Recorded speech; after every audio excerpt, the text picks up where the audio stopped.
የሚድዋይፎች አድቮኬሲ ላይ የሪስክ አላዋንስ እንግዲህ ጥናት ጨርሰን ከ470 ከፍ የሚልበት አልቆ ለጤና ጥበቃ ገብቶ እንግዲህ ከዛ በኋላ ወደ ፕራይም ሚኒስተር ኦፊስ እንዲሄድ አድርገናል። ይህንን በአጠቃላይ እየሰራ ነው። ሌላው እንግዲህ ሚድዋይፎች ፕራይቬት ክሊኒክ ሚዲየም ፕራይቬት ክሊኒክ እንዲኖራቸው የአሶሲዬሽኑ እሱን ስታንዳርድ ሰርቶ ከስታንዳርድ ኤጀንሲ ጋር እሱ ደግሞ እንግዲህ በሚኒስቴሮች ምንድነው ምክትል ሚኒስቴሮች የሚያጸድቁት ላይ እሱ ላይ ደርሷል። ቴክኒካል እንትኑ አልቆ ማለት ነው። የአዲስ አበባ ጤና ቢሮ ተወካይ የመድረኩ መዘጋጀት አስፈላጊ መሆኑን ገልጸው ትኩረት ተሰጥቶበትም እየተሰራ እንደሚገኝ ገልጸዋል። የኢትዮጵያ ሚድዋይፎች ማህበር ዋና ዳይሬክተር ፍቃዱ ማዘንጊያ አክለውም ሚድዋይፎች እንደ ጤና ባለሙያዎች የተለያዩ ጥያቄዎች እንዳሉባቸው ገልጸው ከነዚህም ውስጥ ዝቅተኛ የሆነ ደሞዝ፣ የጤና መድን አለመኖር፣ የዲዩቲ ክፍያ ዝቅተኛ መሆንና በሰዓቱ አለመከፈል ሌሎች ጥያቄዎችም እንዳሏቸው ገልጸዋል። እንዳጠቃላይ ጤና ባለሙያ ያለው ችግር ዝቅተኛ የደሞዝ ስኬል መኖር፣ ይሄ ደግሞ አሁን ካለው የኑሮ ውድነት እና አሁን ካለው የቤት ተያያዥ ጉዳዮች ችግር አንጻር ኑሯቸውን ለመግፋት ከብዷቸዋል። በዚህ ላይ ትንሽ ዝቅ ያለ ተከፋይ ስለሆነ ሚድዋይፎች እጅግ ደግሞ በጣም ተጎጂዎች ናቸው። ሁለተኛ አንድ ሆስፒታል ላይ ብንወስድ ከ60 ባለሙያዎች ውስጥ 9ኙ የጀርባ ህመም አጋጥሟቸዋል። ወደ 8 ሰዓት ቆመህ የምትሰራው ሙያ ነው ይሄና የጤና መድን የላቸውም።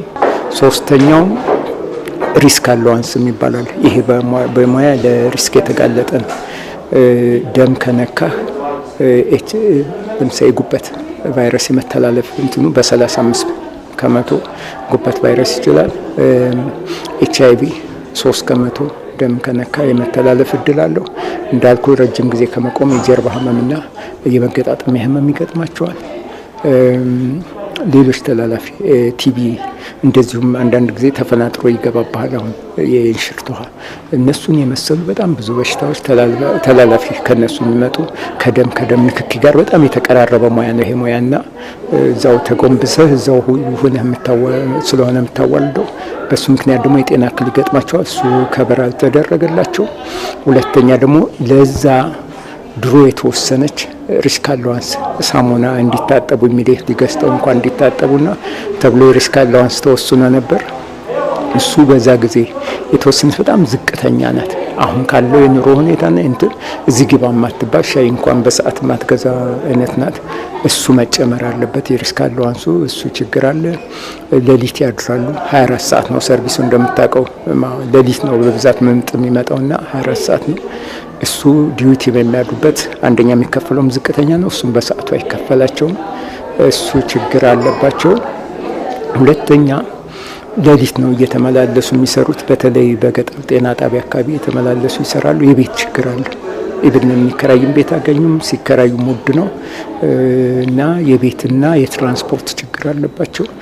እነዚህ ሌሎች ባለሙያዎች የሚጋሩትንም ደግሞ በተለይ ለሚድዋይፎች የሆኑትም አሉባቸው። የትምህርት እድል የለም።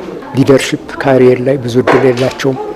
የተወሰኑ ነው የሊደርሺፕ ቦታዎች ያሉት፣ እነሱም አይሰጧቸውም። የጤና ሚኒስቴር ተወካይ ሲስተር አዜብ አድማሱ ከገንዘብ ውጭ ድጋፍ የሚደረግበትን መንገድ ለመስራት በሂደት ላይ እንደሚገኝ ገልጸዋል።